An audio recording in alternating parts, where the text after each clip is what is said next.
Hola, ¿qué tal? Bienvenidos a otro episodio de Modo Laboral. Hoy vamos a hablar de un tema muy interesante. Cuando el poder cambió al jefe, una conversación sobre ego y liderazgo. Y es que a veces nos pasa. Esa persona cercana, que era muy cercana a nosotros, pero que de un momento a otro ya no escucha igual, de un momento a otro ya no se le puede preguntar o se transformó cuando cambió el cargo. ¿Qué le pasa a esos líderes cuando suben? ¿Qué le pasa a esos líderes cuando los ascienden? ¿Por qué hay poder que inspira y poder que asusta? Hoy, en Modo Laboral, vamos a hablar de esas enfermedades o patologías que llamamos acá en la universidad de poder, a las que todos estamos expuestos si no nos pensamos y si no nos observamos como personas. Y para eso invité a Alex Garzón. Alex, me encanta tenerlo acá porque él es el director de Insight, que es el Centro de Liderazgo de Impacto de la universidad. Y precisamente este podcast hace parte de Insight. Alex es docente de la universidad, también en liderazgo. Él es MBA y doctor en Administración Estratégica de Empresas. Ha pasado por el sector público, por el sector privado, ha trabajado en la Gobernación de Antioquia, en el ICBF, en la Alcaldía de Medellín, en Owens, Illinois, que es lo que conocíamos Peldar, y entre otras empresas en diferentes roles. Pero más allá del cargo, es una persona que se ha pensado profundamente el liderazgo. Y me encanta por eso tenerlo acá para que conversemos de eso.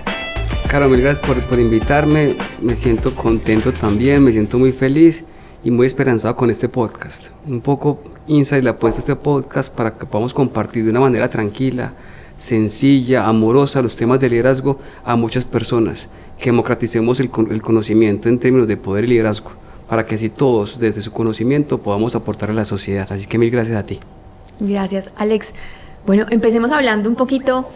Tú estudias el liderazgo y tú te piensas el liderazgo todos los días. ¿Qué despertó ese interés? O sea, ¿en qué momento tú dijiste, necesito profundizar en este tema? Una pregunta que tenía desde niño y que de hecho en otros espacios he compartido. Cuando yo era niño, pues yo nací y me crié en Medellín, pero cuando yo era niño, cuando tenía 11 años de edad, mi ciudad fue denominada como la ciudad más violenta del mundo. Y un poco la dificultad que teníamos, y de hecho nacieron libros, películas, Rodrigo de No nacimos para semilla, sí, de Alonso, una cantidad de expresiones de literatura y hasta en cinematografía y que teatro, expresaban la realidad de Medellín de ese entonces, donde la cultura y los valores estaban siendo dibujados en los jóvenes. Yo era un niño todavía, pero los jóvenes de ese 1991 vivieron un momento en que se ponía en cuestión qué tanto cumplían las metas de manera rápida, no fácil, pero haciendo cosas que no eran éticas o que no iban en pro de la sociedad. Eso hizo que Medellín tuviese una tasa de homicidios que en la historia de la humanidad es un hito, 400 muertos por cada 100.000 habitantes. Eso es muy difícil de expresarlo. Hoy tenemos 10 muertos por cada 100.000 habitantes y todavía el reto está. Eso me generó a mí 1000 preguntas y una de ellas la quise compartir con mis familiares. ¿Cómo cumplir metas de manera ética?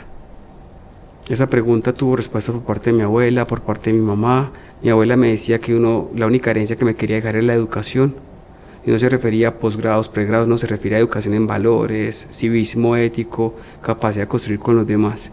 Y mi mamá me decía que siempre habían dos elementos. Uno, determinación para no renunciar a la primera y no hacer trampa cuando se encuentra con obstáculos en busca de esas metas.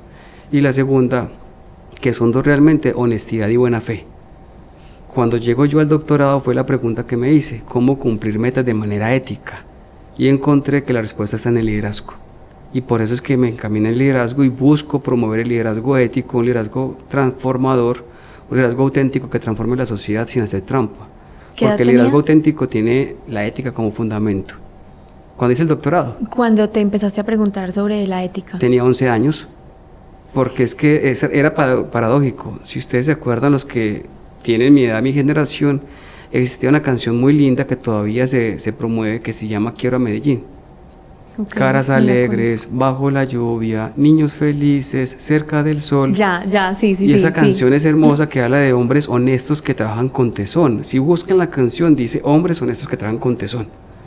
Y yo decía, pero al mismo tiempo, hombres honestos que trabajan con tesón y le hacen daño a la sociedad. Bombas, asesinatos, una cantidad de fenómenos que generan una contradicción y que son todavía una contradicción en nuestra sociedad. Yo me empecé a preguntar, ¿pero por qué? ¿Por qué pasa esto si somos hombres honestos que trabajan con tesón? ¿Por qué pasa esto en la Tacita de Plata? ¿Por qué pasa esto en la Ciudad de la Eterna Primavera? Ese orgullo antioqueño, paisa, medellinense, una ciudad hermosa, una ciudad donde todos somos amigos, donde todo el mundo se ayuda, donde se saluda, y al mismo tiempo esta situación que desdibujaba ese idealismo por la ciudad. 11 años tenía, y por eso estudió liderazgo. Que me genera mucha curiosidad porque, o sea, ¿tenías algún referente o alguna persona que tú dijeras, sí se puede y vamos a mirar cómo lograrlo? ¿O simplemente era una pregunta de la contradicción que veías en el día a día? La pregunta de la contradicción, porque también buscaba respuestas de sí se puede. La primera, mi abuela y mi mamá, pues esas dos mujeres. Mi mamá sigue viva, afortunadamente. Mi abuela falleció, pero mi abuela le tocó una vida compleja, pero siempre de honestidad. Ella fue desplazada por la violencia intrafamiliar, ni siquiera violencia social. Vino del Tolima, se radicó en Medellín, tuvo un momento muy complejo en su vida para poder sacar adelante 3 hijos, pero ella siempre logró lo que se proponía desde la ética, y por eso me decía que la única herencia era la educación. Y la otra, mi mamá, que es un ejemplo para mí, quien la conoce. Mi mamá, cuando hay gente que me encuentro que trabajó con ella en la alcaldía, me dice, ¿qué más de tu mamá? Me preguntan, no, Lares, ¿cómo estás? Lindo. Pero ¿qué más de tu mamá? La segunda pregunta es, ¿qué más de tu mamá? Me siento muy orgulloso. Sí. Pero en la medida que fui caminando mi camino, en el colegio también encontré expresiones de liderazgo positivo, transformador. Un liderazgo que transforma la sociedad, un liderazgo ético. Pues yo estudié en un colegio salesiano, y la alegría es parte de las virtudes que tienen los colegios salesianos y cómo lograr transformar. Ahí empecé mis primeros cursos de liderazgo. Pero cuando llegué a la Universidad de AFID, la Universidad de AFID tiene un sistema de liderazgo temprano muy valioso. Hice parte del comité de carrera de Ingeniería de Producción. Yo soy ingeniero de producción de formación de base. Hice parte del grupo tutores, fui representante estudiantil del consejo directivo, y todo ese caminar, que no fue solamente en esos 3 grupos, pero fueron los que más participé, me permitió comprender un liderazgo temprano también transformacional. Eso es uno de los valores que tenemos en EAFID, esa formación de un liderazgo temprano. También fui edil de la Comuna 14 en la ciudad de Medellín, siendo estudiante de EAFID, porque tenemos una situación que resolver, una situación compleja por resolver alrededor de la universidad, que no dependía de la universidad, dependía más del exterior. De la ciudad. Entonces dijimos, ¿cómo hacemos para incidir? Y los mismos estudiantes nos lanzamos a la JAL de la Comuna 14. Y en ese caso era mi nombre el que estaba siendo postulado. Y quedamos como ediles. Fui vicepresidente de la JAL por 4 años, de la Comuna 14, para incidir en lo que pasaba alrededor de AFID, pero al final comprendimos que también es una comuna que tiene muchas desigualdades, porque usted ve edificios altos con grandes capacidades o grandes televisores, y al frente encuentra usted algunos barrios como 11 barrios donde no se veía esa misma conversación. Entonces también trabajamos como estudiantes un poco en las igualdades o en el desarrollo de equidad para todo este territorio. Y ahí te enfrentas al liderazgo, digamos, por primera vez, o sea, tú ya en un rol de cara a la ciudad. Pues un liderazgo cada vez más amplio, porque desde que estaba en el colegio, en esas expresiones juveniles del colegio, ya había expresiones de liderazgo. Okay. Aquí en la universidad, lo que te cuento de los grupos estudiantiles es una expresión de liderazgo que lo confronta a uno como ser humano, que tiene metas, que busca persuadir, todas las habilidades requeridas. Y ya cuando entramos a ser edil de la Comuna 14, ya era pensarse en otros contextos, porque éramos los estudiantes, pero pensando ya en toda la Comuna 14 y pensando en la ciudad. Por ahí empezaron las cositas. Alex, y tú sales a la JAL y te enfrentas al sector público. ¿Qué veías en el liderazgo en ese momento en el sector público? O sea, tú llegas y venías formándote en estos temas con pues unas estudios, metodologías, ideas que de alguna manera la universidad fue sembrando en ti, y sales al mundo real. ¿Qué pasa? Quiero decirte algo, yo fui presidente de la organización estudiantil de AFIT, pues hizo parte de esos 3 grupos, pero llegué a ser presidente, y sí, cuando dijiste que se desarrollan metodologías, sí, definitivamente. ¿Qué pasa cuando se encuentra uno con otras realidades, otras formas de pensar, personas que no han recibido esa misma formación? Tal cual. Ahí es donde realmente se pone a prueba el liderazgo, porque es muy sencillo poder encaminar el esfuerzo en el colectivo cuando pensamos igual, cuando tenemos realidades parecidas, cuando tenemos intereses comunes más cercanos.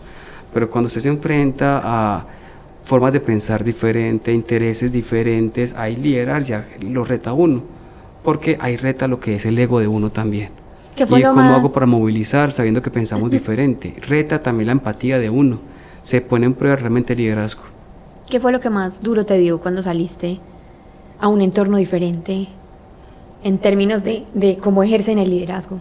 Pues yo era edil al mismo tiempo que trabajaba en el sector privado. Yo trabajaba en ese momento en Owens, Illinois. Yo era ingeniero de servicio. Pues yo empecé siendo edil, siendo estudiante, mi último año. Pero apenas me graduó, fueron 3 años más como edil trabajando en una empresa privada. Y por supuesto la coordinación de agendas, pero fui muy afortunado, o claro, yo me considero muy afortunado. Y es que conté con una HAL muy variada, éramos 7, pero muy diferentes todos. Pero lo que hicimos fue identificar que de lo diferente nos hacía muy buenos a cada uno para aportarle a todos, con intereses. Me acuerdo muy bien. Equipo. Hicimos buen equipo, a pesar de las diferencias, a pesar de intereses que de veces no se compartían. Entendimos los intereses, entendimos las diferencias y construimos equipo. Entonces, quien tenía más tiempo es el que nos representaba en las oficinas de la alcaldía. Quien tenía más capacidades de movilizar algunos sectores de la sociedad, entre ellos, en ese entonces, empresarios, comerciantes. Teníamos un edil que era comerciante, entonces él nos movilizaba a todo ese sector. Teníamos uno que trabajaba en un banco y que era supremamente metodológico, supremamente estructurado. Él hacía las veces de secretario. Es decir, identificamos las diferencias de cada uno y con esas diferencias podemos construir colectivamente. Había uno que tenía intereses políticos después de ser edil, quería ser diputado, concejal, congresista, y se le permitía brillar. O sea, no, sí. Cada uno tenía intereses diferentes. En el caso nuestro era poder incidir en el territorio cercano a la Universidad de AFIT. ¿Qué rol tenías tú? Yo fui los 4 años vicepresidente de la JAL. Era pues más un esquema como, no sé si todavía se aplique eso, pero nosotros mismos decíamos quién iba a ser presidente y quién es vicepresidente, y ese rol de vicepresidente era un rol como muy de coordinación, ayudar a coordinar desde las capacidades ya desarrolladas. Pero yo me acuerdo con mucho amor de mis otros 6 compañeros y los quiero mucho y me siento muy orgulloso de trabajar con ellos. Qué chévere. Bueno, hablemos ahora un poquito de esas enfermedades. Tú te empiezas a enfrentar a una realidad de trabajo en equipo, de liderazgo, de incidencia. Y precisamente, pues una de los temas de reflexión del podcast es eso que nos pasa, que nos puede pasar a todos cuando llegamos a un cargo de liderazgo, que nosotros le llamamos patologías del poder o unas enfermedades del poder. ¿Cómo se ve eso en la realidad? O sea, que una persona llega a un cargo de liderazgo y ¿por qué cambia? Para contestar la pregunta es importante hacer un marco conceptual y es entender poder. Porque desde que nacemos, de hecho desde que estamos en el vientre ya estamos en un ejercicio de poder. Ejercemos poder desde el nacimiento. Cuando el niño le pide a la mamá a partir de un llanto alimento, ya está generando un estímulo que hace que esa persona, que es la mamá, podemos llamarlo B en esta metáfora, responda al alimento. Y si no es alimento, temperatura, si no es temperatura, aseo. Una cantidad de expresiones que el niño manifiesta para poder decirle a la mamá, hay algo que me está incomodando, haga algo para que se me quite la incomodidad. En ese ejercicio de poder muchas veces lo ejercemos de manera inconsciente, pero el poder lo tenemos desde que somos niños. De hecho, hasta con los mismos animales que nos acompañan en las casas, las mascotas que tenemos, hay ejercicio de poder. Entrenamos a Tofi, entrenamos al perro en el ejercicio de siéntese, deme la mano, quieto, a partir de estímulos de poder, que son más conductuales. También lo hacemos hasta los mismos gatos, aunque los gatos es casi que al revés la ecuación. pero siempre estamos en una relación de poder. En el salón de clase estamos en relación de poder, con mis amiguitos estoy en relación de poder. Entonces vamos desarrollando unas expresiones de poder donde hay que entender qué es poder. El poder no es malo per se. Desafortunadamente, cuando la gente habla de poder, lo asocia con temas negativos. Pero el poder es esa capacidad que tengo de lograr algo, proyectarme en el otro para que esos objetivos que tenemos en común se puedan dar, para que ese propósito se pueda dar. Yo logro propósitos a partir de esa expresión de poder, puedo transformar a partir de la expresión de poder. Y en eso hay que comprender que ese poder se manifiesta en diferentes fuentes. Hagamos un resumen rápido antes de dar la respuesta a las patologías. El poder de la recompensa, que es básico, que es del sistema límbico. Tú estudiaste la maestría en comportamiento y sabes que hay estímulos basados en una recompensa que se llaman un comportamiento conductual positivo. O sea, que yo te doy algo positivo a cambio de algo que hiciste para mí, que para mí es positivo. O también, como la recompensa, está el castigo. Son dos expresiones complementarias de poder, porque si no haces lo que yo quisiera que haga, pues te cancelo. Ya le dicen los papás a eso, te voy a cancelar el televisor por unos minutos. Hay una expresión de poder. En el mundo laboral sucede lo mismo, en el mundo de la sociedad sucede lo mismo. Tenemos dos, las básicas, que en un libro llamado Drive, o dirigir o conducir, se expresan como el sistema número 1, límbico, nacemos con él, es biológico. Pero también aparece el poder formal, el que da un cargo. La expresión de autoridad formal que da la persona cuando tiene esa posición de poder. Soy edil, soy representante estudiantil, soy alcalde, soy presidente de compañía, soy director de mercadeo, soy director de comunicaciones, soy director audiovisual. Ya ese solo cargo ya te da formalmente poder. Te da una expresión de poder que tiene unos límites, unos alcances, hay que comprender los alcances, pero es un poder formal. La policía tiene poder formal, el ejército tiene poder formal. Lo formal también se entiende fácilmente. Yo te otorgo a través de un documento formal un poder. Un presidente, cuando jura ante la Biblia o ante la Constitución, es una expresión de poder formal. También aparece una expresión de poder que cada vez es más compleja de comprender, que es el carisma. El carisma como esa capacidad o esa influencia simbólica que moviliza a las personas. Y esa influencia simbólica enraizada en valores y emociones, que hace que los demás, así no tengas poder formal, así no propongas castigos, así no propongas recompensa, te sigan. De esas nos detendremos y hablaremos más adelante, no sé si hoy o en otro podcast. Aparece también el del experto, que utiliza el conocimiento para que ese conocimiento, esa experticia le dé capacidad de influenciar y movilizar a un equipo de trabajo. Y llevamos solamente 5. Hay un profesor que se llama Garrett Morgan que describió 14. Comprenderlas es importante, porque si yo las comprendo, yo tengo conciencia de su uso cuando yo lo voy a usar o cuando otro intenta usarla en mí. Ahora, si intenta usarla en mí y yo comparto ese camino por el que va, pues ese uso va a ser cada vez menos efectivo, porque la verdad es que ya estamos juntos, vamos por ese camino. Pero cuando menos poder tengo, es cuando tanto intento darle más fuerza a todos sus vectores.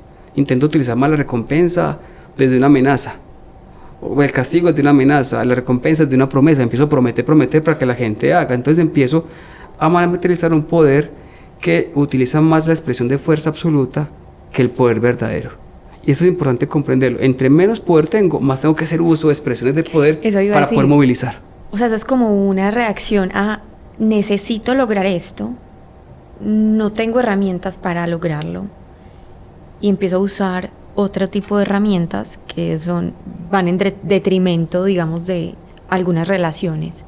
Empiezo a usar algo que se llama el poder absoluto. Así fue dominado por los autores del modelo de transformación del liderazgo. Este profesor J. McGregor Burns propuso 2 categorías de poder: poder absoluto y poder verdadero. Poder absoluto es cuando yo utilizo tanta la fuerza que doblego la voluntad, eliminando la libertad. No te doy opción de libertad. Te toca, o porque te amenacé, o porque te prometí, esa promesa te condicionó tanto que al final lo hiciste porque la promesa te condicionó, o porque desde el carisma te manipulé las ideas, o porque de alguna manera no te estoy dando el conocimiento, sino que te estoy dando nada más, hágalo. Pero también hablo de poder verdadero, y ese poder verdadero es una expresión de poder donde B quiere ir en esa dirección. Por supuesto, no es tan romántico, te soy sincero. Muchas veces B no sabe que esa es la dirección. Entonces uno de los mecanismos es darle a conocer a B esa dirección. El poder del experto, el poder del conocimiento, el poder de la información, que algunos llaman también, hace que B diga, yo sí quiero ir en esa dirección. Por tanto, se ha venido aprendiendo que la expresión del poder verdadero, o como lo llama Shulham en su libro sobre un ensayo sobre el poder, que es hermosísimo, divino ese libro, habla sobre el poder real, no lo llama verdadero, sino el poder real, es cuando B es libre y va en esa dirección. Entonces, cuando eso se logra, el ejercicio va encaminado por un buen camino de liderazgo o de poder. Pero también hay que comprender que como ejercemos poder, cuando ejercemos liderazgo, ese ejercicio de poder puede amplificar algunos temas personales, algunas patologías, algunos trastornos internos que con el ejercicio del poder se hacen más grandes. Y ese ejercicio de poder, como está sometido a situaciones de estrés, a situaciones complejas, muchas veces no permite hacer gestión efectiva de estas necesidades internas que tenemos, y por eso es que se llaman patologías del poder. O sea, las patologías no es algo que el poder genera, el poder no enferma. Exacto, el que poder se me no pegó. Enferma, no. Es que exacerba algo de mi personalidad. Algo dentro de mí que yo no he gestionado bien, o que no he comprendido bien, o que no he cerrado bien. Por ejemplo. Pues hay muchas. Empecemos a hablar de las 5 básicas. Existe algo en nosotros como seres humanos que se llama necesidades básicas emocionales, básicas, todas las tenemos, y son varias, pero hay unas que se relacionan a los trastornos directos. El trastorno obsesivo, esa persona que en una relación de poder, no tiene que ser solamente jefe, también en relaciones de amor, relaciones de papá-mamá, relaciones de papá-hijo, mamá-hija. ¿Y puede ser hijo-mamá? O sea, yo sí, tengo... en todas las relaciones. Si yo soy hijo... También, tengo la patología del poder hacia como mis hay una padres. relación de poder entre colegas también se da, y yo tengo una necesidad llamada seguridad. La necesidad básica emocional asociada al trastorno obsesivo se llama seguridad. Todo ser humano, todos nosotros tenemos como necesidad básica emocional sentirnos seguros. ¿Dónde estamos? Me siento seguro en el trabajo, me siento seguro en la relación. Pero cuando me estoy sintiendo inseguro o tengo una inseguridad dentro de mí que hace que en la expresión de poder, en mi relación, esa inseguridad salga, es cuando empiezo a controlar todo. Que le llaman tóxico, esa pareja tóxica. Sí, ¿cómo así? Grabando un podcast en la época de vacaciones como profesor, tan raro. Que empieza a controlar todo, nada le cuadra, hay un complot en todas partes, y es el mundo laboral. No, es que momentico, busca siempre encontrar que lo están engañando, que le están diciendo mentiras porque se siente inseguro. Es una necesidad básica emocional. Entonces me siento inseguro, y para poderme sentir seguro te controlo la relación contigo, con las personas que dependen de mí. En el caso laboral, controlo todo lo que hacen los empleados, con quién hablan, con quién no hablan, quién entra primero, quién sale de último. Si alguien habla con el presidente, tiene que hablar detrás de mí. Es que aquí hay conductos regulares y me tienen que decir primero a mí antes de decirle al presidente de la compañía. Empiezo a controlar todo porque me siento inseguro. Y busca proteger como ser humano, aquí la invitación es a pensar desde la empatía. Busco proteger como ser humano esa seguridad generando controles que no se pueden generar. Te cuento un caso de una empresa, sin decir el nombre de la empresa y sin decir el nombre de la persona. Una persona hermosísima, un ser humano espectacular, que tenía una expresión de poder llamado poder experto. Era un consultor empresarial que después le fue tan bien que la empresa le dijo, venga, trae con nosotros. Ya no sea nuestro consultor, sino que más bien lo nombramos en un cargo directivo dentro de la empresa, en lo que está haciendo consultoría, pero en el área en la que usted ya aportaría dentro. Y ahí la ecuación de poder cambia, Caro. Tenía poder de experto, que fue la quinta de la que te hablé, pero ya pasa a la tercera de la que te hablé, de poder formal. Una mezcla de los dos, porque las fuentes de poder se mezclan. Esas expresiones de poder se mezclan. Entonces ya no es lo mismo poder de experto. La persona no depende de mí. Yo doy un concepto y mi poder de experto hace que las personas digan, ve, es el experto. Consideremos lo que estamos diciendo. Si él dice esto, por algo lo está diciendo, es el experto. Le pasa mucho a los consultores. Él era consultor.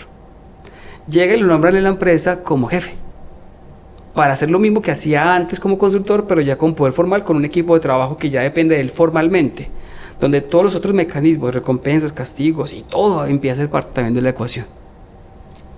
Y una vez el presidente de esta compañía, que tiene un estilo muy Richard Branson, de los presidentes que bajan hasta el último nivel, conversan con todos, se sentó con un analista que dependía de este... ¿Consultor? Ex consultor, top level o alto nivel de la organización, sí. Y él observa desde su oficina, que tenía vidrios al frente, observa que el presidente de la compañía se sentó por un periodo de tiempo con el analista, en la oficina del analista, y que estaban mirando una pantalla y estaban haciendo cálculos de algo. Y la persona, como no comprendía ya su relación de poder formal, decía, pero un momentico, si yo soy el jefe de él, ¿por qué no me llamó a mí el presidente? ¿Y por qué él no me llamó a mí cuando el presidente fue? Un momentico, ¿qué están hablando? ¿Será que no me están teniendo en cuenta? Empezó a alimentarse de inseguridad. No tenía por qué. Él tenía, por parte del presidente de la compañía, porque este caso lo conocí porque el presidente me llamó, tenía todo el reconocimiento, pero él mismo se estaba sintiendo inseguro por ese evento que no supo leer. ¿Qué hizo? No comprendió que la cultura de esta empresa hace que entre todos hayan relaciones donde la jerarquía se usa, es útil, pero no es necesaria siempre, sino que si yo puedo preguntarle a tal persona, voy y le pregunto. Después en el comité te cuento qué fue lo que pero hice. Es supremamente cultural. Y el presidente estaba haciendo un análisis de precios versus demanda de un producto nuevo. Estaba haciendo un análisis de sensibilidad que se conoce mucho. Auméntele un peso, quítele un peso, póngale aquí, cómo se comporta. Eso fue lo que estaba haciendo. Con el analista que los hace directamente. No había nada, o sea, esa parte de la cultura. Esa persona no pudo leerla. Y citó al equipo de trabajo y les dijo que en adelante hay conductos regulares, que si el presidente de la compañía iba a hablar con ellos, que lo llamaran a él, que él suspendía todo lo que estuviese haciendo para poder estar presente en esa reunión, que si necesitaban hablar con el presidente pasaban primero por su oficina, porque muchas veces él podía representarlos y llevarlos a la oficina del presidente sin que ellos fueran. Una cantidad de cosas que no eran de la cultura de la empresa. Y también puede ser que él estaba acostumbrado a un tipo de liderazgo muy distinto. Él estuvo en su background, en su antecedente, él estuvo trabajando en compañías donde, por supuesto, había muchos protocolos porque eran compañías de base científica. Y habían, para probar ciertas cosas, protocolos que firmar, responsabilidades. Y los roles supremamente bien definidos. Sí, y aunque en esa compañía sí habían roles definidos, se permitía el espacio de que la jerarquía es útil, pero no necesaria en algunas ocasiones.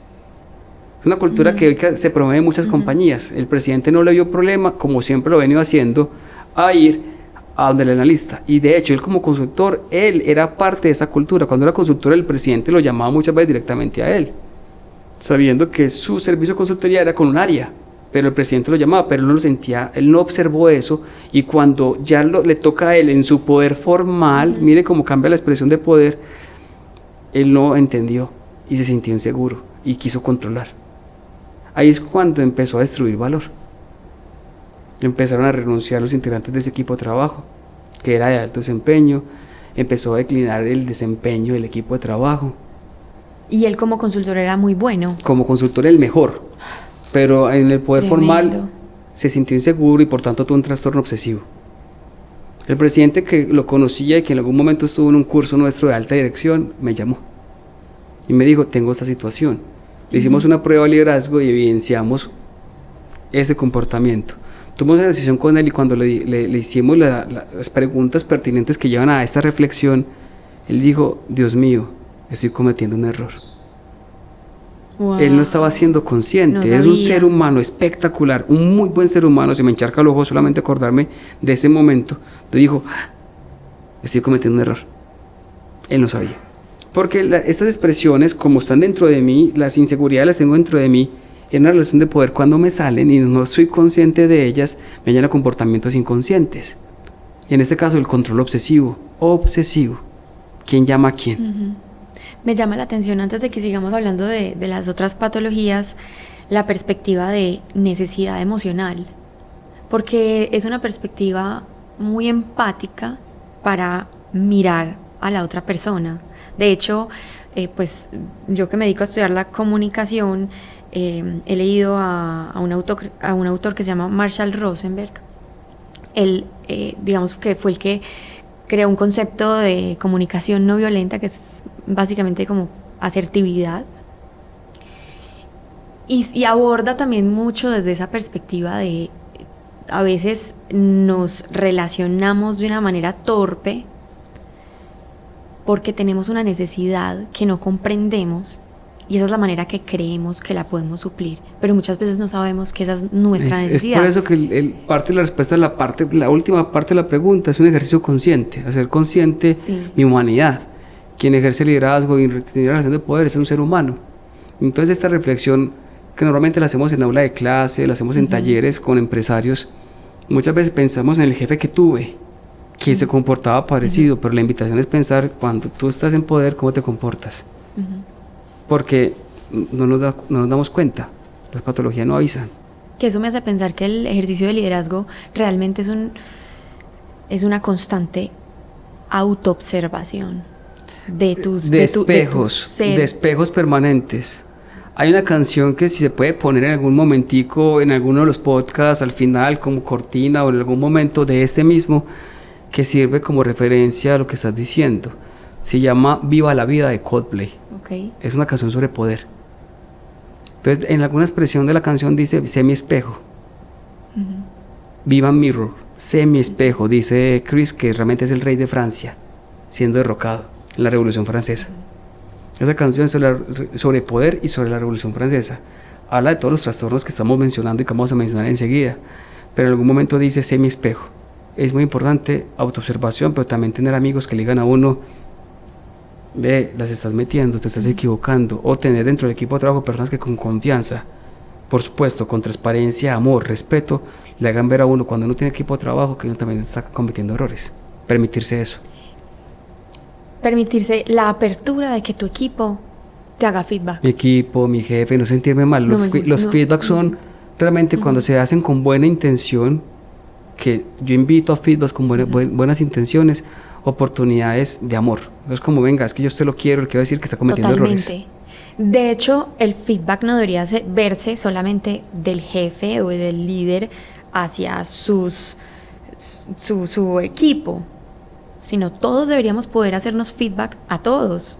A mi amiga, a mis papás, a mi colega, al de la otra área, a mi jefe. Si uno quiere una persona, o si realmente uno empatiza con la persona, no puede llegar a sentimientos del todo de cariño en algunos espacios, pero si uno empatiza con la persona, uno busca la forma de que se dé cuenta de que está cometiendo un error, o que la percepción mía, porque posiblemente es una percepción, también sea aclarada.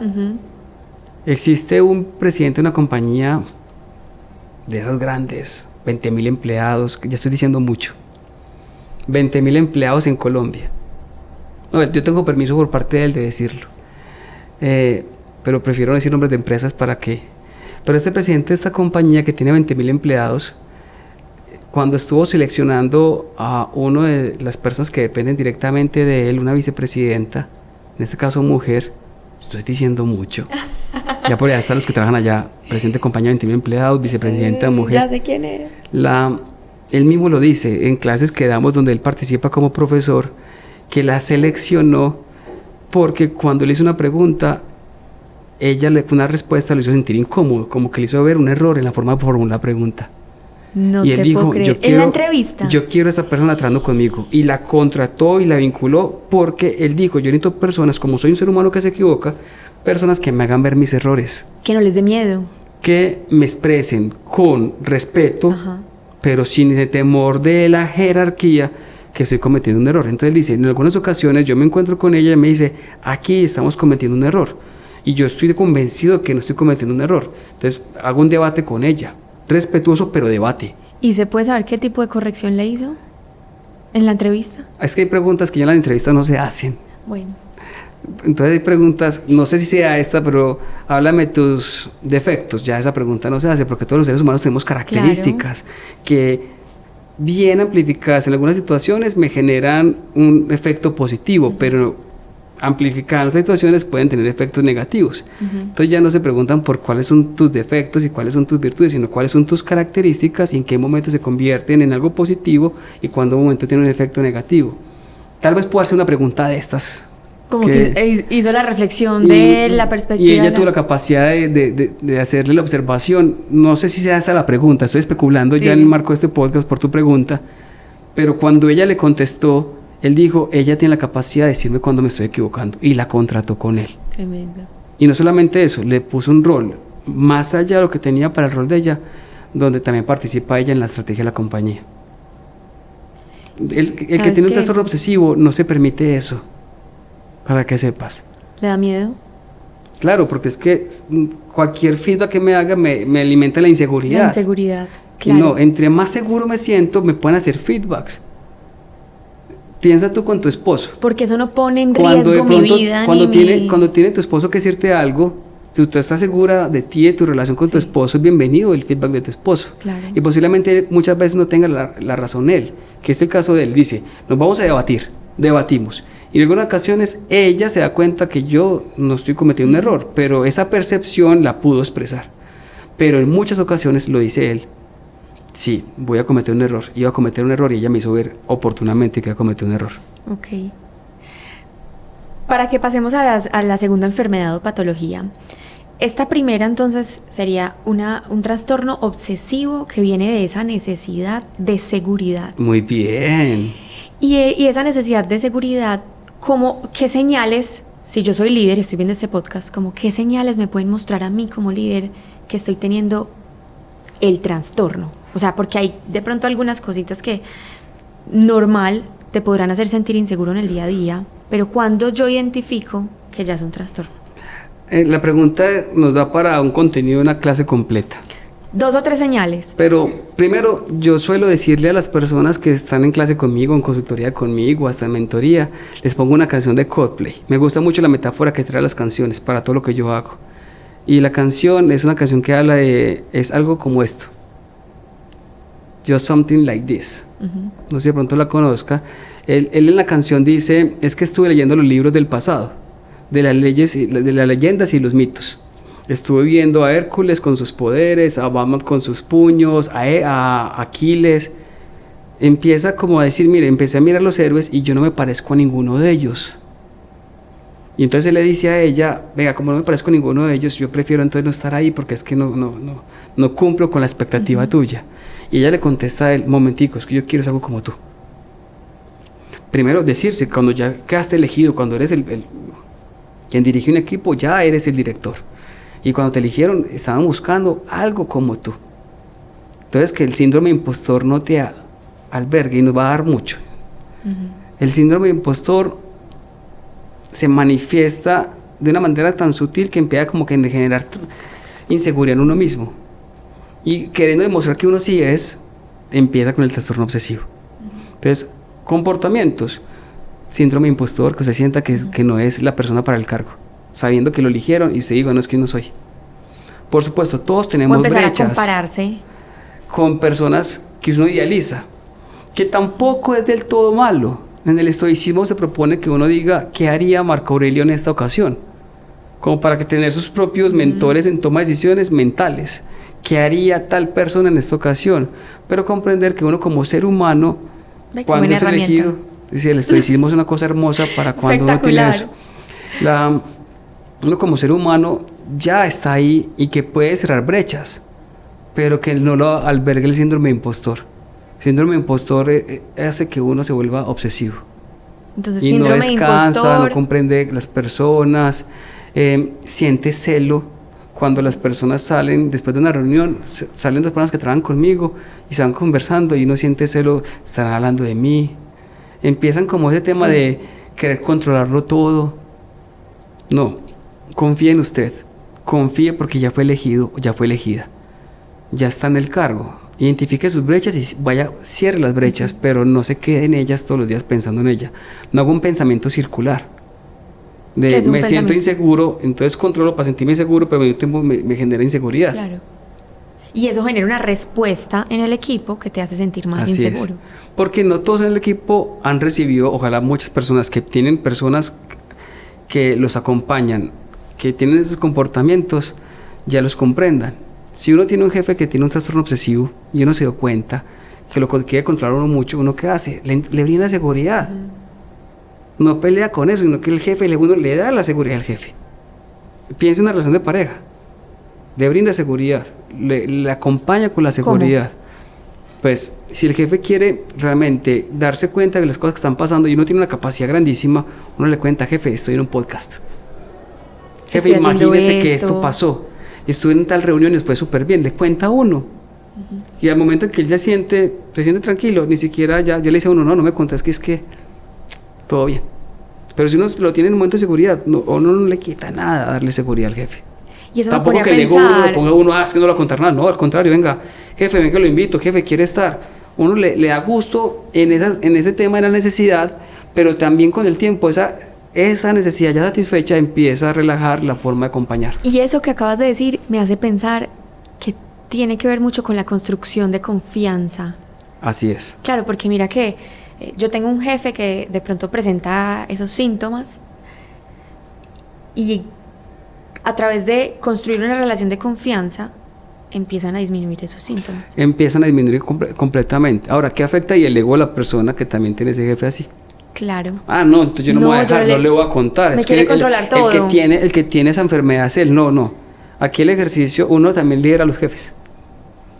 Jefe, me da un minutico, yo le cuento una buena historia. Y uno puede liderar al jefe, porque es que el ejercicio del poder formal es una expresión de poder formal. Pero quien comprende el liderazgo entiende todas las expresiones de poder y en algunas de ellas no requiere el poder formal. Entonces, por tanto, yo puedo liderar a mis jefes. Entonces uno lidera al jefe. Entonces, en ese espacio de confianza, se vuelve maravilloso. Cuando uno comprende empáticamente a ese jefe que está viviendo por ese momento de inseguridad y uno mismo le ayuda a salir de la inseguridad. Sí. Sin ego. Al contrario, te genera mucho valor. Bueno, entonces tenemos el trastorno obsesivo. Así es. Segundo. Trastorno asocial. El asocial, la necesidad básica emocional se llama singularidad. Todos los seres humanos, todos nosotros buscamos sentirnos únicos, especiales, singulares. Sí. Pero cuando esa singularidad no es comprendida a conciencia, en expresiones de poder hace que uno diga, es que yo soy singular, soy el jefe, soy el único, es que soy el mejor.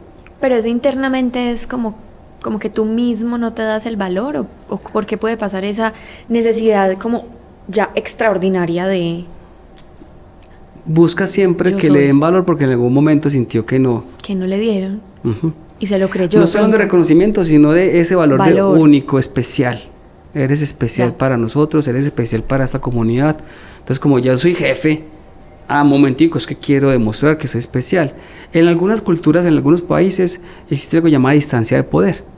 En la medida que voy ascendiendo jerárquicamente, la distancia con las personas que dependen de mí, esta distancia de poder se hace mayor. Se estudia por temas antropológicos. El tema, te pongo un ejemplo en los países latinoamericanos. En las ciudades donde se presentó una alta influencia del virreinato, el trato del español hidalgo con las personas que no eran ni criollos, ni siquiera criollos, era un trato distante. Entonces vos te das para algunos países donde tuvieron presencia ese virreinato, el trato de los asuntos de poder es muy separado. Te pongo un ejemplo cultural que no nos damos cuenta. ¿Por qué en algunas ciudades cundiboyacenses se dice su merced? ¿A su merced? ¿Y por qué en algunos lugares se dice vos? ¿Qué significa su merced? Sin la de al final. Es la derivación en el tiempo de su merced. Ajá. A su merced. Era la forma como se dirigían. Usted disponga. Es la forma como se dirigían los habitantes de ese entonces, de esa colonia, con el español que estaba en esas ciudades. Su merced. Pero en algunos lugares era más trato de vosotros. Y por eso en algunas ciudades se dice vos. Mira que hay un tema cultural que determina también distancias en la forma como hacemos. Hoy su merced no se entiende así, pero culturalmente va mostrando cómo hay distancias de poder. Si tienes poder, eres más distante. Y esa distancia de poder, que es la singularidad, en el contexto actual genera mucho dolor. Por dos motivos. Uno, el motivo de la persona que vive la necesidad de mejorar su singularidad o sentirse más singular. Va sintiéndose solo cada vez más. Una expresión que en los 80 se hacía común y decía es que la soledad del poder. Sí. Ya esa expresión en 2025 ya no es una expresión asociada al poder. No. Sí a algo llamado singularidad que me lleva a un trastorno social. A una patología. Asocial. Wow. ¿Tú crees que hay industrias o sectores que presentan más patologías? Pues como que te incitan, te llevan, no sé, externalizan más unas ciertas patologías o no tiene nada que ver? Si hablamos de los síntomas comunes, las 5, sí. Estamos adelantando un poquitico en el cuaderno, pero no me gusta no contestar las preguntas cuando me las hacen, así es en clase. Si vamos a los síntomas comunes, aparecen síntomas como pérdida del sentido de riesgo y la proporción. Aparecen síntomas como excesivo protagonismo personal, que es la tercera patología que vamos a hablar enseguida. Aparecen síntomas como la persona indiferente a los sentimientos de los demás. Todos los síntomas se pueden llevar a condiciones laborales donde usted estimula la singularidad. Entonces, ¿en qué lugares usted a las personas que tienen posiciones jerárquicas les da más beneficios delante de los demás para estimular su posición y su rol? ¿En qué lugares hay parqueros exclusivos? ¿En qué lugares hay restaurantes exclusivos para los directivos, pero no para los empleados, que es diferente? ¿En qué lugares tenemos bonificaciones que en extremos son muy diferenciadas de las personas que dependen? ¿En qué lugares estimulamos la singularidad? Y por supuesto existen sectores de la economía donde eso en el pasado derivó en problemas. Hay un ejemplo triste de la historia colombiana de un sector, con una empresa que desafortunadamente generó mucho dolor, Interbolsa. Lo puedo mencionar porque es de conocimiento público. En la revista Semana hay una carta de Jorge Arabia donde le pide perdón al país. Y la descripción de esa carta, que los invito a que la busquen porque googleando se puede encontrar, le pido el perdón al país, de Jorge Arabia, que publicó en la revista Semana en ese entonces, narra todos estos comportamientos, todos esos síntomas. Porque en ese entonces en la bolsa de valores se estimulaba mucho la singularidad. ¿Te acuerdas de la película El Lobo de Wall Street? Sí. Con su... Sí. Ese tipo de expresiones de estímulos a un tipo de comportamientos van derivando. Hay culturas que estimulan ciertas patologías más que otras. Sí, pero si me preguntas hoy, después de esos aprendizajes, estas mismas organizaciones y también con la misma gestión de riesgos o con las mismas áreas que crearon las compañías para el tema reputacional, el tema ético, el tema de integridad, han venido desestimulando el uso de sus comportamientos como motivantes. Ya cada vez menos frecuente encontrar esos espacios exclusivos, cada vez menos frecuente encontrar esos comportamientos que estimulan solamente a quienes tienen jerarquía de poder. Cada vez es menos frecuente. ¿Tú crees que las redes sociales tienen incidencia en eso? Hay una expresión de poder en las redes sociales. Por supuesto, existe la expresión de poder de ese influencer que apela a elementos carismáticos. Puro carisma 100%. Y por supuesto se pueden presentar ese tipo de comportamientos. Porque las empresas mismas también, ¿cómo vamos a mostrar a nuestros líderes? ¿Cómo vamos a mostrar a la empresa? Y ya me refiero. El tema no. Sí. Toda persona que va ascendiendo en la jerarquía de las empresas tiene un rol de vocería. En la medida que vamos creciendo en la jerarquía, pasamos de un rol técnico a un rol ya más un poquitico más estratégico, y al final todo CEO o todo C-level o toda persona que hace parte de la alta dirección tiene también un rol de vocería, un rol de influencia. No, eso es diferente, no tiene que ver con, es parte del rol. Comunicar es parte del rol de los que hoy dirigen en empresas, porque deben de comunicar la estrategia, comunicar los avances. Claro, ahora depende de la estrategia, porque a veces podría uno irse por el camino que no es, empezar o ve uno por ahí en redes sociales en el yo hice, yo logré, yo no sé qué. Ahí ya es el espacio de el tercer o la tercera patología. Te la voy a contar de una vez porque estás tocando, se llama el trastorno histriónico. En todo este orden jerárquico dentro de la empresa, pero también en todas las relaciones, si tengo temas internos, se me expresan en esas necesidades, se me expresan en patologías. Entonces no solamente los voceros, también hay personas dentro del nivel técnico o en la familia hay uno que es yo. Sí. El trastorno se llama trastorno histriónico. La necesidad es el reconocimiento. Entonces el segundo era de singularidad. Singularidad que se transforma en trastorno asocial. Trastorno asocial. Cerremos ese un poquitico antes de entrar al histriónico. Sí, para ver también qué comportamientos, cómo se ve eso en el día a día de una organización. En una ocasión me invitaron a dar una charla a una convención comercial. en un hotel muy lindo, en una ciudad con costa, con playa hermosísima, colombiana. Sí. Cuando voy llegando allá y por supuesto una charla sobre liderazgo y también con conversación y todo lo demás, me preguntaban por eso que estamos conversando. Y después de terminar esta conversación se me acercó el vicepresidente comercial y me dijo, me regala unos minutos, podemos almorzar juntos. Yo por supuesto tenía espacio para el almuerzo con él. Y en el almuerzo me dijo, yo creo que tengo una de ellas. Yo, ¿cuál? Es que yo aquí no pedí el mismo hotel. Es que yo no quiero relacionarme con... O sea, yo soy el jefe, pero si más me acerco, entre más me acerco, pienso que pierdo poder para hacer feedback. Y yo creo que tengo un trastorno social. Me estoy alejando de ellos. No soy cercano en la forma de dirigir. No comparto con ellos espacios. Me empezó a describir comportamientos que él, a partir de esa conversación, él reflexionó. Y él me dijo, ¿cómo hago para no perder poder siendo cercano? Porque somos buenos seres, o sea, quienes he acompañado yo desde la empatía, son seres humanos que sin darse cuenta, buscando protegerse de alguna manera, van desarrollando los comportamientos. Aquí el comportamiento de él era alejarse. Soy el jefe, soy singular, por tanto no me puedo relacionar, y si me relaciono no puedo hacer feedback, no puedo ser jefe. Era la aproximación que él tenía.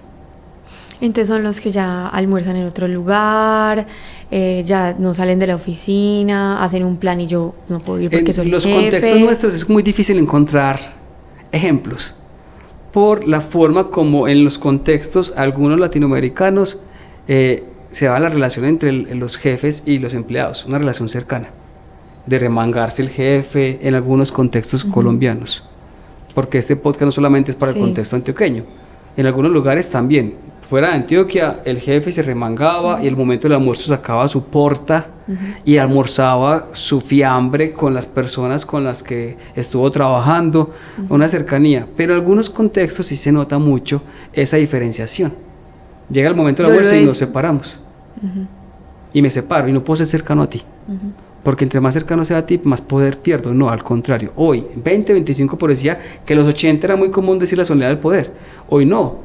Hoy, entre más te conozco, mejor te puedo acompañar, mejor feedback te puedo hacer. Y de hecho, hay egresos, pues, por renuncias que uno le pide a las personas que se hacen mucho más exitosos cuando conozco a la persona a la que le estoy pidiendo la renuncia. Porque la puedo acompañar mucho mejor en esa decisión que tomamos. Perfecto. Ese sería el asocial. El asocial. Ahora, el histriónico es diferente. El histriónico busca reconocimiento. Aquí es singularidad. Único. Aquí es ser reconocido como el que tiene las buenas ideas, ser reconocido, ser centro de atención. Aplaudido, centro de atención. Por eso yo entra acá. Es que yo soy de la idea, yo fui el que propuse, yo fui el que creé. Si observas bien a las personas que más admiramos en el mundo del liderazgo, habla de nosotros, más que del yo. Del yo. Yo hice, no, nosotros hicimos, somos una comunidad, hemos logrado. Y él aporta dentro de la comunidad. O si no te reconocen, te sientes mal.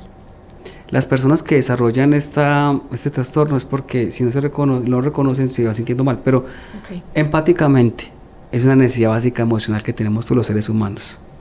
Todos los seres humanos de alguna manera necesitamos sentirnos reconocidos. Todos. Y hay frases muy comunes que uno escucha y es, ¿para qué lo tengo que reconocer si ese es su trabajo? Así es. Para eso lo contraté, para eso le pago. No. Hay un libro hermosísimo que se llama Gung Ho, o A la carga. Ay, sí. Ese libro es muy bonito porque en su tercera de las metáforas habla del don del ganso. Y en ese don del ganso lo que proponen es que el ganso que va adelante, los que van adelante son los más sanos, los más jóvenes, que tienen capacidad de romper el viento. Todos saben para dónde van, todos tienen el mismo sensor. Todos saben hacia dónde van, todos tienen clara la estrategia. En una compañía todos deberíamos de conocer la estrategia, tener clara la estrategia, pero que sepamos cómo se le reconoce a cada uno en el aporte de la estrategia. El ganso que va atrás, los que van atrás, son los más viejos, enfermos, o no pueden asumir el gasto calórico de romper el viento, van cantando. Le van diciendo gracias a los gansos que con su esfuerzo están logrando romper el viento. El tema es, todo ser humano requiere reconocimiento y quien lidera comparte el reconocimiento. Y hay reconocimiento más allá de un día de descanso, hay un reconocimiento más allá de una bonificación, que por supuesto sirve, es parte de la ecuación de poder. están ahí. Pero ese reconocimiento va más al reconocimiento que hace sentirlo uno muy bien. Como tal vez hay junta directiva y queremos exponer el proyecto que tú creaste, venga, acompáñame a la junta directiva, expóngalo usted. Yo estoy ayudándolo y yo lo entreno para que lo haga bien. Ese reconocimiento vale mucho más que un día de descanso. La persona dice, me están reconociendo. Venga, tenemos visita de la planta de Buenos Aires. ¿Por qué no usted atiende en su puesto de trabajo y les cuenta qué está haciendo? Un reconocimiento. Vienen los de Buenos Aires, vienen por la planta de Medellín o la planta de Bogotá, la Barranquilla. Yo le comparto mi conocimiento, me están reconociendo. Ese reconocimiento, cuando solamente me lo llevo para mí, porque en algún momento de la vida yo digo, es que yo soy el que más reconocido, me vuelvo histriónico. Quiero llamar la atención de mil maneras. Actúo en la que yo siempre digo, no, es que recuerdes que yo también estudié. Siempre estoy sacando mi experiencia para decir, es que en mi experiencia yo ya tengo experiencia en esto, o en mi conocimiento, lo que yo estudié. ¿Pierden la capacidad de escuchar? Buscan... Por estar queriendo mostrarse. Ve, muy buena reflexión. Muchas veces escuchan, pero realmente oyen o realmente no escuchan. Para mirar qué pueden decir. Para saber qué pueden decir. Ya saben qué van a decir y ya tienen la mano alzada cuando la persona no ha terminado. Qué buena reflexión, sí. Tu pregunta es muy pertinente. Ese tipo de comportamientos que son de la necesidad de ese reconocimiento generan mucho dolor en el equipo de trabajo. Porque entonces yo trabajo con alguien que dice, es que ustedes lo hacen gracias a que yo fui el que di la idea. ¿Qué siente la persona que es parte del equipo de trabajo? Se siente... Y todo ser humano, incluyendo las personas que son parte de ese equipo de trabajo, que requieren reconocimiento, incluyendo la persona que lidera, está bien, pero aquí es comprender que el reconocimiento compartido hace más grande el reconocimiento, inclusive quien lidera. Porque la persona que le invita a la junta directiva se siente feliz y es parte del equipo de trabajo, entonces que dicen, ve, qué tan bacano, qué tan chévere, por si pronto nos escuchan en otro país. Que yo tuve un jefe que le encantaba decir la palabra brillar, o sea, como hay que dejar que todos brillen, entonces tú brillaste hoy, hay que dejar que esta persona brille en esto, porque esta persona brilla en esto, y eso, digamos, también identificar esos talentos que tiene cada miembro del equipo y cómo los resalto para que brillen. Hay un paper que debemos de poner aquí abajito como esas referencias para la gente que quiera profundizar después de esto, que es muy lindo, que se llama La disciplina de los equipos. Identifica que existe un propósito común, algo que lo vuelve equipo porque tienen un objetivo, un propósito común, pero también identifica las capacidades diferenciales, o como qué habilidades y capacidades tenemos diferentes en las cuales cada uno va a dar lo mejor de sí y va a hacer brillar a la persona y al equipo. Así es, pero es reconocer, el dos de ganso, agradezca. Whitman decía que sentir agradecimiento y no expresarlo porque ya le pagué. Totalmente. Es que ya le están pagando, entonces no agradezco. Yo tuve un compañero de trabajo así, no voy a decir en qué empresa, que quiero con el corazón. Una vez yo me fui agradeciéndole a todo el mundo de su equipo de trabajo iguales, no, paso le pagan. Y yo, no. Álvaro, le voy a decir el nombre de él. Álvaro, yo siento gratitud. Cuando uno siente gratitud y no la expresa, es como comprar un regalo, empacarlo, escogerlo, empacarlo y nunca entregarlo. Quien siente gratitud y la expresa, siente un don, se le devuelve esa gratitud, le libera serotonina completamente. Para estimular esta patología, ¿se podría estimular la gratitud? Como para desestimular esta patología, sí, así es. Claro, el comprender la gratitud. Ahora, no es agradecer por cualquier cosa, es agradecer en el contexto laboral y también hasta el amoroso, por aquellas cosas que van en vía de lo que hemos acordado, que es positivo. En el modelo de liderazgo de rango completo, en el liderazgo transaccional, hay una variable que se llama recompensa contingente. La recompensa contingente se llama contingente porque está asociada al cumplimiento de una meta o un comportamiento deseado. Es agradecer un comportamiento deseado, es agradecer el cumplimiento de una tarea o un objetivo. No es agradecer por agradecer, porque si no también te vuelves empalagoso. Muy conductual, ¿no? Porque sí, pero es parte del ejercicio. Es parte del ejercicio porque las personas todas requieren reconocimiento. Maslow no se equivocó, el reconocimiento es parte de las necesidades básicas que tenemos los seres humanos. Entonces reconozca. Cuando tu esposo qué sé yo, fue tu familia, hicieron una cena, hicieron una comida espectacular, él mismo la preparó, después él fue a la cocina y él lavó los platos, agradécele, no te quita nada. Se va a sentir feliz. Listo. Se va a sentir feliz y también tú. Es un comportamiento que sí también siendo un tema conductual que favorece un comportamiento positivo, pero él va a sentirse feliz porque le dijiste.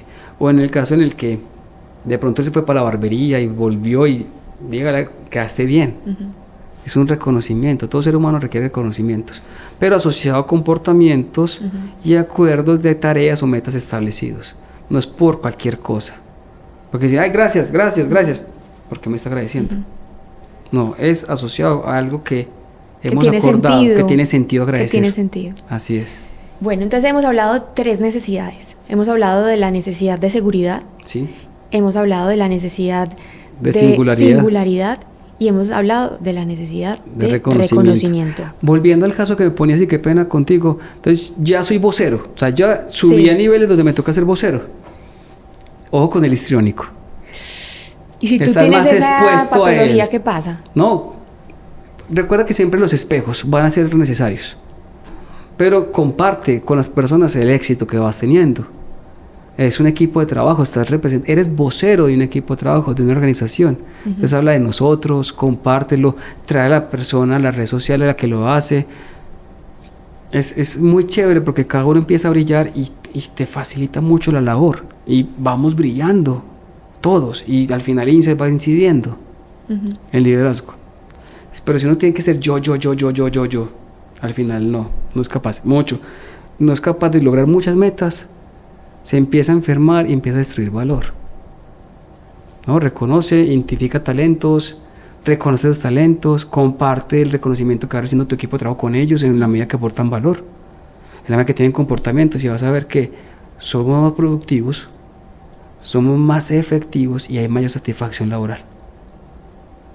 Porque la persona se siente. Totalmente.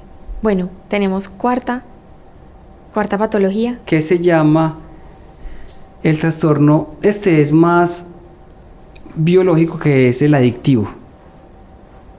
El trastorno adictivo es una patología que está asociada a la liberación de endorfinas, de una endorfina que se llama la dopamina, y les recomiendo que estudiemos la dopamina, todos los que estamos acá, a los que escuchan este podcast. Yo creo que es necesario comprender la dopamina.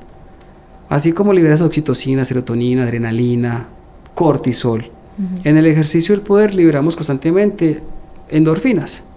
Las más comunes en momentos de estrés son la adrenalina, noradrenalina y cortisol, las más comunes. De hecho, en estos momentos tú y yo estamos liberando esas 3. Normalmente estamos dando clases, se liberan las 3. Esto es un ejercicio, una toma de decisión difícil, estresante, liberamos esas 3. La adrenalina es la que hace que como que se generen cosas sorprendentes, que el cuerpo aguante, que la mente aguante, que tengamos capacidad creativa, una cantidad de cosas que favorecen la producción. ¿Has visto esos videos donde hay tal vez un evento desafortunado y alguien salta más de lo que puede saltar, empuja algo pesado que no puede normalmente empujar? Ahí aparece ese tipo de cosas. Pero también aparece el cortisol. Y el cortisol, estas dos se metabolizan apenas termine la situación de estrés, pero el cortisol, si bien la saqué, la tengo dentro de mi cuerpo, no la consumí. Entonces muchas veces va generando condiciones de estrés que acumuladas generan enfermedad laboral, generan también toma de decisiones sin pensar, momentos en los que respondo emocionalmente de una manera inadecuada. Pero también libero dopamina. La dopamina porque resolví el reto, porque soy capaz. La dopamina porque apostamos a esto y le dimos a esto, porque la toma de decisiones es como en algunas ocasiones ir a jugar en negras o rojas. Entonces al final dimos que eran negras, logramos que las ventas fueran el 20% de incremento, el margen se lograra, la satisfacción que libera ese shot de dopamina. Pero en la medida que yo me voy alejando de esa posición de poder, esa dopamina me empieza a hacer falta cuando no la gestiono bien. Porque la dopamina, ¿qué pasa con la dopamina? La dopamina genera esa sensación de placer, pero también el cuerpo, las neuronas empiezan a decir, un momentico, yo tengo que cuidar a este ser humano. Entonces ya la cantidad de neuronas necesarias para el tema de dopamina ya no utilizo 100, sino que utilizo 50 en la siguiente. Empiezo a reducir la cantidad de neuronas que se excitan con el estímulo de la dopamina. Entonces cada vez requiero más dopamina para poder lograr sentirme satisfecho, con la sensación de placer. Entonces casi siempre estoy buscando más poder, porque es que ya lo que tenía como poder ya no me es suficiente para satisfacer lo que antes satisfacía con una expresión de poder más sencilla, más pequeña. Y cuando me ascienden ya quiero también tener el poder anterior. Una cantidad de cosas que por una no comprensión de la dopamina, empieza uno a tener un trastorno adictivo del poder. Más poder por poder, no para qué el poder. ¿Tú crees que eso tenga que ver con la ausencia de liberación de dopamina en otros espacios, como estoy desregulado, no estoy ahí haciendo ejercicio, no estoy conectándome con otras personas? O sea, finalmente todos necesitamos dopamina, ¿no? La dopamina nos impulsa, nos excita, nos moviliza. Sí. Solo que con los consumos de dopamina cada vez vamos a tener más necesidad de comprenderla.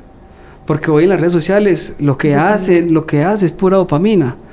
Es los reels que te van saliendo y que al final media hora y seguís sin dormir y seguís dándoles pura dopamina liberándose. Pero cada vez van a necesitar mucha más. Lo que se recomienda es expresiones de oxitocina, serotonina. Buscar elementos que te liberen serotonina, porque esa genera unas sensaciones muy poderosas que no generan dependencia. Entonces, deporte, abrazar a un perrito, tu mascota, los cuddles o el abracito del perrito, los mimos al perrito, tus hijos, compartir con tus amigos, que liberan oxitocina, serotonina, es mucho mejor que buscar siempre liberaciones de dopamina, que no es mala per se, pero lo que pasa es que la neurona te protege, y cuando ya estás adicto, ya no es ni siquiera el shot de dopamina, es el dolor que te genera no tener dopamina. Por eso que genera adicción.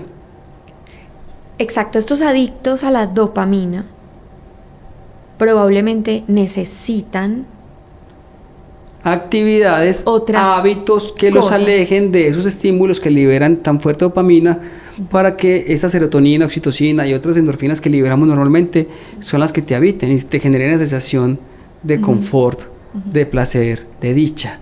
Responsable. Y aquí quisiera, ya toqué el estoicismo, quisiera tocar el epicureísmo. Comprender el epicureísmo, porque es que lo que decía Epicuro es un placer responsable. Cuando genera dependencia, cuando ya ese placer te genera esa adicción, ya no es responsable. Entonces procurar por placeres responsables. Y aquí también el ejercicio del poder, eso que te libera serotonina del poder. Buscar actividades que te generen esa satisfacción, ese don, esa humildad, no tienes que estar siempre en el poder, porque cuando ya no tienes el poder sufres mucho. Hay que ser un buen ex. Pero cuando estás en el poder quieres acumular poder por poder. No. Recordemos la primera definición que tuvimos. ¿Para qué el poder? Para proyectarme en el otro y lograrlo colectivamente. El para qué el poder es el que movilizar nuestras decisiones. ¿Cómo sé si yo soy un líder que es adicto al poder? ¿Cómo se ve eso? Cuando te hace falta estar en el comité, quieres estar en todos los comités. Empresarialmente, yo conozco empresas donde todos los gerentes tienen el comité gerencial. Alex, una vez me dijeron, una empresa hermosa que amo mucho con todo el corazón, es que tenemos 14 WhatsApp abiertos de temas diferentes. ¿Y quiénes son los integrantes? Los mismos. Solamente una persona más, una persona menos en alguno de ellos. Pero todos los 14 tenemos que estar. ¿Nos puedes acompañar a un taller sobre cómo administro mi tiempo? Cuando fuimos a ver, todos tenían que estar en todo. Momento, no tienen que estar todos. Confíen en el otro. Tengan la relación de confianza para que no tengas que estar en todos. Pero cuando yo quiero acumular poder por la dopamina, quiero estar en todos los espacios de toma de decisiones. Es el principal comportamiento. Wow. Yo no tengo que estar en todos. Si trabajo en equipo, no tengo que estar en todos. Necesidad de dopamina, o necesidad, aquí vamos a hablar de necesidades. Necesidad de poder. Necesidad de dopamina, sí. Vale. Aquí la sugerencia es buscar más estímulos asociados a la serotonina, oxitocina. Porque no es un tema, o sea, por eso invito a que lo leamos todos. Yo lo estoy leyendo hoy, estoy feliz comprendiéndola. Porque sucede que todo el mundo quiere, o queremos estar en todas partes porque tenemos poder. Pero cada vez que estamos más metidos en poder, ya la neurona misma dice, no, momentico, ya no le pongo el 100%, sino el 70% del estímulo, para protegerte. Y entonces vas buscando más poder para poder tener el estímulo que antes tenías. Okay. Lo que pasa con la adicción. Wow. Al juego, a las drogas, al sexo. Igual, es la adicción. O a las redes sociales. Uh-huh. Por eso hay que hacer detox de redes sociales a los que están en redes sociales. No significa cerrarlas, sino saberlas utilizar. El para qué de la red social en el para qué tuyo. En el para qué tuyo. Uh-huh. No todos tenemos el mismo para qué. Así es. Listo. Quinta patología del poder. Es la mezcla entre el trastorno social y el trastorno histriónico. Es una persona que tiene alta necesidad de singularidad y alta necesidad de reconocimiento. Por tanto, se vuelve narcisista. Es el trastorno del narciso. Ser el centro de atención, Mesías Salvador. Yo. Y les da algo que se llama el síndrome de Ubris, que es el complejo de Adán. Es que el director que estaba antes no es tan bueno como yo, es que yo estoy refundando esa dirección. La estoy volviendo a hacer. Es que hay un antes y después de mí. Uh-huh. Es el narciso, que sí que destruye valor. Una cosa es tener confianza en mí mismo para tomar decisiones que sean impopulares y difíciles, que nos va a tocar. Otra cosa es un trastorno de narciso que tengo alta singularidad y reconocimiento como necesidad no satisfecha. Esas necesidades las tenemos como seres humanos, son necesidades básicas, emocionales, es saberlas gestionar.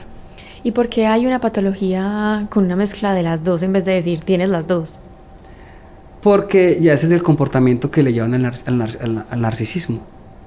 El tema es, si tienes estas dos, ya es un comportamiento completamente narcisista. El primero que lo estudió fue Freud, que empezó a estudiar el narcisismo como, primero, un pequeño nivel de confianza en ti mismo te permite tomar decisiones difíciles. Hay que tener la capacidad de tomar decisiones difíciles, confiando en mí, para que no te dé el trastorno obsesivo. Pero cuando llega a niveles de singularidad mal manejados, sumados a nivel de reconocimiento mal manejados, tú eres el Mesías Salvador. Quieres ser siempre el Adán, el primer hombre, la primera mujer que llegó a esta empresa, cambiarla, el de esta área, yo soy el único. ¿Cómo se ve eso en la empresa? ¿Cómo sé si yo tengo esa patología, por ejemplo? Esta es muy compleja. La primera de los síntomas más grandes que puede aparecer en esta, pero también en todas, es siempre estar rodeados de lo que llaman en México palmeros o de comité de aplausos. Si no te gusta, tú promueves el disenso. Es que aquí todo el disenso siempre es bienvenido, pero cuando el disenso es contigo y no te gusta el disenso, te duele en exceso tu ego. Que no estén de acuerdo Así contigo. Es. No te gusta equivocarte, no te gusta que te hagan ver los errores, justificas tus errores. Entonces no tienes la capacidad de hacerte acompañar de personas que te vengan a incomodar, como pasa en el caso positivo que mencionamos ahorita. Uh-huh. No, evitas al máximo. Si una persona disiente de ti, ya no lo vuelvan a invitar, ya no sé parte del club. Tremendo. Es que objeta mucho. No, es que me contradice. Pero en otro espacio tú dices que aquí la contradicción es bienvenida. Y por supuesto... Porque a ti te gusta contradecir también. Porque a ti también. te gusta contradecir. Siempre vas a tener algo que... El punto final de todo lo vas a decir tú. Pero si te contradicen, no. Te justificas, te duele, y al final la persona que te contradijo no la vuelves a invitar. ¿Y qué hacer? ¿Qué hacer? Para todos estos hay un tema que nos encanta en EAFIT, y es hablar de la ética. Y la ética del cuidado. El ejercicio de liderazgo, como es un ejercicio de poder, requiere que uno primero empiece en el ejercicio de liderazgo de sí mismo para poder liderar a los demás. Una ética de cuidado que parte de ti. Si tienes un propósito común, ¿cómo ese propósito parte de ti? Supongamos que trabajas en una empresa que trabaja por el bienestar de los humanos. Uh-huh. Tú eres ejemplo de eso. ¿Qué tanto el bienestar parte de ti? Es como pensar un profesor de colegio, de educación física de colegio, y que fume, que no tenga hábitos saludables, que no haga deporte. Igual pasa en el ejercicio de liderazgo. Si yo quiero liderar con conciencia, parto de mí, desde la ética del cuidado. Cuido mi cuerpo, cuido mi mente, cuido mis emociones y cuido mi conexión, mi propósito, mi espíritu, que llaman algunos. Hacer un ejercicio de liderazgo consciente, auténtico, permite que uno se dé cuenta oportunamente cuando uno tiene algún síntoma de estos. Porque inclusive a nosotros dos, en algún momento nos habitan esos síntomas. Totalmente. A mí me habitan esos síntomas. Entonces, si tengo amigos que con confianza me digan, Alex, ve, te veo un poquitico más lucido de lo que es. escúchelo. Si es un tema de percepción, identifique si es un tema de percepción, pero si es un tema que tiene la razón, acepte y haga el cambio. Y por eso aparece algo llamado autoconciencia. Cuidándome, identifico cómo yo afecto a los demás y cómo los demás me afectan a mí, en términos positivos o negativos. Y en eso tener espejos, tener jefes que le hagan feedback, recibir el feedback, compañeros que le hagan feedback a uno, integrantes del equipo que uno lidera que le hagan feedback a uno, mentores, tener un mentor, una mentora. Porque es una voz que diferente, que no le da miedo decirte así de frente. Es. En una compañía, a esta sí voy a decir el nombre, que amo con mi corazón, que soy cliente de ella, pero tuve la oportunidad de conocerla, que se llama Frisbee. Doña Elena Restrepo me enseñó la palabra candor. Candor.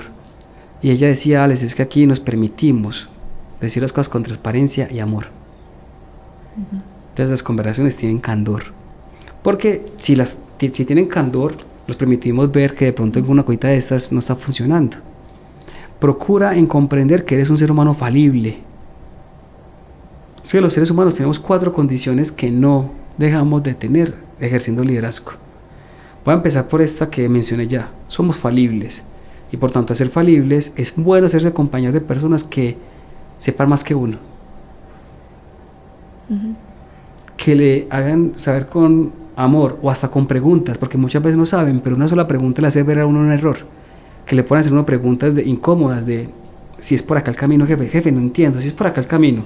Y que uno no subestime esa pregunta y uno pueda comprender porque la persona no lo está viendo. Y si al ver uno comprende que la persona lo está viendo es porque por ahí no es el camino, pues cambie el camino.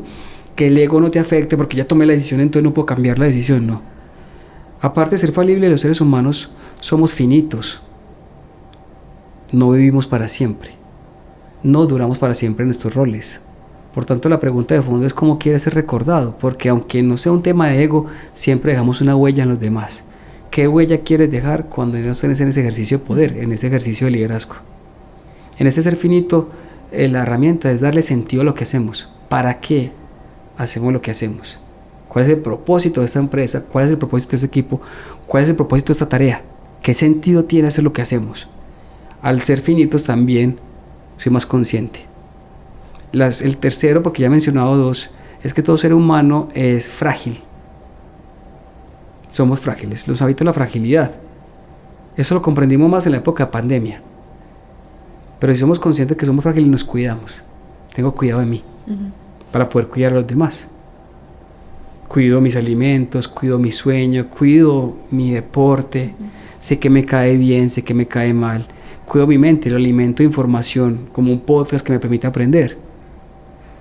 De eso ya sabes más que lo que yo sé, porque tienes una maestría en comportamiento y sabes cómo las heurísticas nos afectan en la toma de decisiones.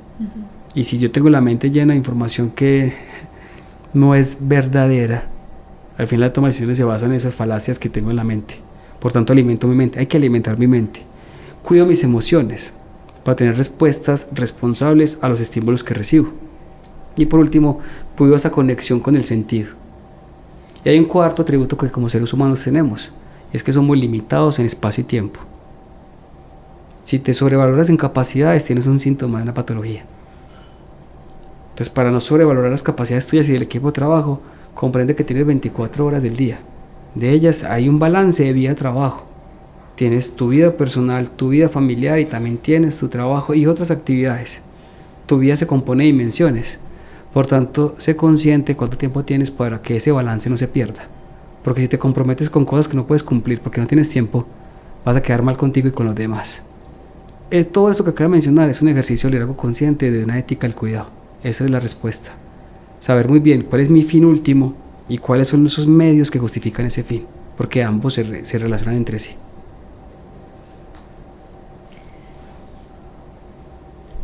Ya para que vamos llegando al fin, creo que se nos alargó mucho el podcast, pero vale la pena. Me ha encantado esta conversación. ¿Qué pasa en Colombia versus otros países? ¿Cómo concebimos acá el liderazgo? ¿Cómo se ha transformado la visión de liderazgo en el país? ¿Hacia dónde vamos? Decimos que en la actualidad estamos viviendo algo que se llama una crisis de liderazgo. ¿En el mundo o en Colombia? En el mundo. Hay unas manifestaciones, hay un libro que es de Moisés Naim, que se llama La revancha de los poderosos, y habla de 3 herramientas que están utilizando en estos momentos personas con poder, no que ejercen liderazgo. La crisis también es porque confundimos las dos expresiones, el poder absoluto con liderazgo, y no es lo mismo. Y las 3 herramientas que menciona Moisés Naim son populismo, expresiones populistas, tanto en el sector privado como en el público, más en lo público, porque es más cercano a todos, es público. Pero también está la posverdad, donde pintamos la verdad y no hay una verdad absoluta, y hay complejidad para identificar qué es verdadero y lo que no es. Y también aparece la polarización. Entonces aparecen expresiones de estas 3 a nivel mundial, y Colombia no es ajena a este fenómeno. Y ese fenómeno se ve engrandecido con las redes sociales, porque cualquier persona en red social puede decir algo que es de posverdad, que alienta el populismo y que también alienta la polarización y genera una crisis de liderazgo. ¿Y no crees? Pues porque al mismo tiempo veo que tenemos más información sobre el liderazgo hoy que antes. Antes se veía mucho el autoritarismo, o sea, como que ¿por qué estamos en crisis hoy? O sea, y antes, ¿no? Hay 4 expresiones patológicas grandísimas de la dirección, no del liderazgo. Una es el autoritarismo. Usted hace lo que yo le digo, punto. Que eso se veía mucho antes. Autoritario. Esquemas donde usted hace lo que yo digo, se hace, y punto. No, todavía lo hay. Todavía lo hay. Si no me hace lo que yo digo, entonces renuncia. Y tenemos casos actuales de personas que no cumplen ese cargo porque no hacen lo que su jefe dijo en el sector público colombiano. La otra expresión se llama totalitarismo. Entonces, autocracia es una, totalitarismo es otra. Y esta es que quiero que los seres humanos sean a imagen y semejanza de lo que yo creo que es un buen ser humano.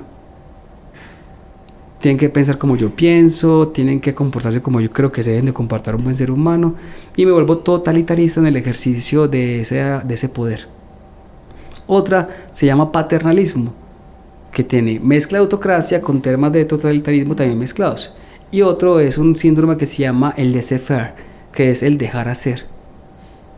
Ni siquiera propongo metas, que anarquía completa y todo lo demás. Las 4 expresiones todavía nos acompañan, unas más fuertes que otras, pero aquí en Colombia se ven las 4. Que en realidad siempre ha habido una especie de crisis, pero de diferente estilo en el mundo. En los finales de los 70, a mediados de los 70, en los 73 con la crisis del petróleo se presentó una crisis muy parecida a la que estamos viviendo en la actualidad en el mundo. Muy parecida.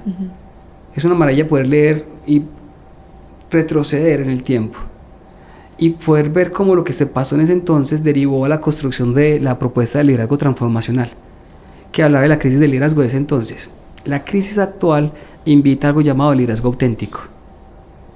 Un liderazgo auténtico que sea transparente, que tenga ética y moral, que procese de manera balanceada sus decisiones y que tenga autoconciencia. Hoy se invita a un liderazgo auténtico en el ejercicio público y privado, un liderazgo que le aporte a la sociedad, porque nos van a acompañar esas patologías que mencionamos de poder, más lo que acabo de mencionar, que es el cambio, el daño de la expresión de la dirección, se pueden corregir si tenemos un liderazgo auténtico, un liderazgo que transforme. ¿Y hay diferencia de cómo vemos el liderazgo en Colombia a cómo lo vemos en otros países? ¿Cómo lo ven en otros países? En términos académicos, la expresión del liderazgo, el fenómeno del liderazgo es un fenómeno de poder, como ya lo hemos hablado. Y la expresión del liderazgo se estudia en cómo es capaz la persona que ejerce el liderazgo de llevar un equipo al cumplimiento de metas colectivas desde la ética, desarrollando equipos y estimulando intelectualmente. Académicamente no encontramos diferencias. De hecho, los estudios que hacemos de liderazgo son estudios que hacemos en diferentes latitudes y nos vamos alimentando. Ahora, el contexto sí define la forma como se aplica. Entonces, como variable, no. Pero el contexto hace que la forma como se aplica la variable sí cambia en los países. En los contextos empresariales no funciona igual. No funciona igual ejercer liderazgo en una compañía completamente estandarizada. El estándar no es malo. Hay compañías altamente estandarizadas con liderazgo democrático. A tener un liderazgo democrático en una compañía que no tiene estándares sino conocimiento, como una universidad. Ambos pueden tener liderazgo democrático, pero la forma de ejercerlo es diferente. Otro capítulo. Ay, sí.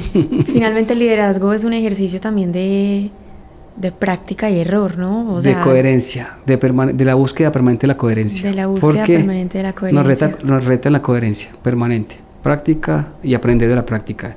Yo le llamo ciclo de aprendizaje permanente. Quien ejerce liderazgo es un aprendiz permanente. Alex, ya para cerrar, ¿qué te gustaría que un estudiante tuyo, en este caso quienes están viendo el podcast, nunca olvidaran sobre poder y liderazgo? Que el liderazgo es un fenómeno de poder, por tanto no peleemos con el poder, comprendamos el poder para que desde la ética podamos transformar la sociedad. El ejercicio de liderazgo es la respuesta a la pregunta: sí se pueden cumplir metas de manera ética con el liderazgo. Gracias. Me encanta, gracias. A ti. Hermoso.